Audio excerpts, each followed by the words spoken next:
من أيام العمل الصالح أحب إلى الله فيهن من هذه الأيام 10 ذي الحجة: الصلاة الفريضة، والصيام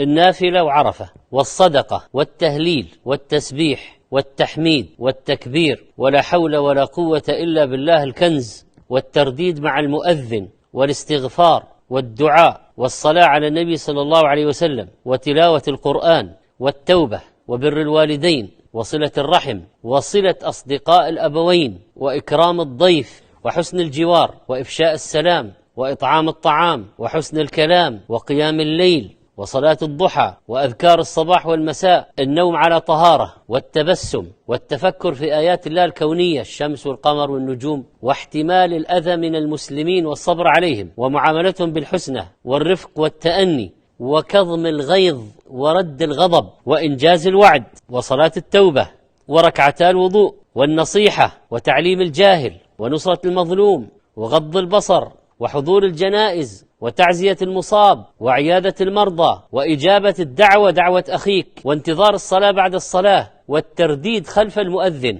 ونشر السنن، والهدية، والمصافحة لله، وتوقير الكبير، وقضاء الدين، وإقراض المحتاج،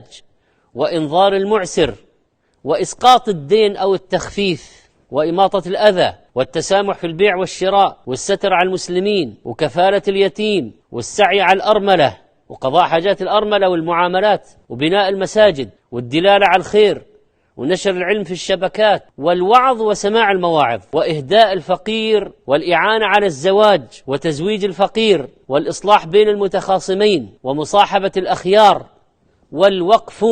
أن توقف لله، والحج المبرور، والتدريب المجاني، وتعليم صنعة، وإدخال السرور، ومسح رأس اليتيم، وإعالة البنات والأخوات، والنفقة على الزوجة والأولاد، وإجابة المرأة دعوة زوجها للفراش، وطاعتها له، وخدمة بيتها، وتنظيف المساجد، وسقي الماء، والبكاء من خشية الله، وقضاء حوائج المسلمين، والاستغفار للمؤمنين والمؤمنات، وإعفاف الزوجة، والاحتساب في الرقية، وتهنئة المسلم على النعمة تحصل له، وكتابة وصيتك بحق، وكسوة المسلم، والبدء ببسم الله في الأمور، والحرص على السواك، ومعاونة الأهل في المنزل، والمشي إلى المساجد، وتحسين الصوت في القرآن.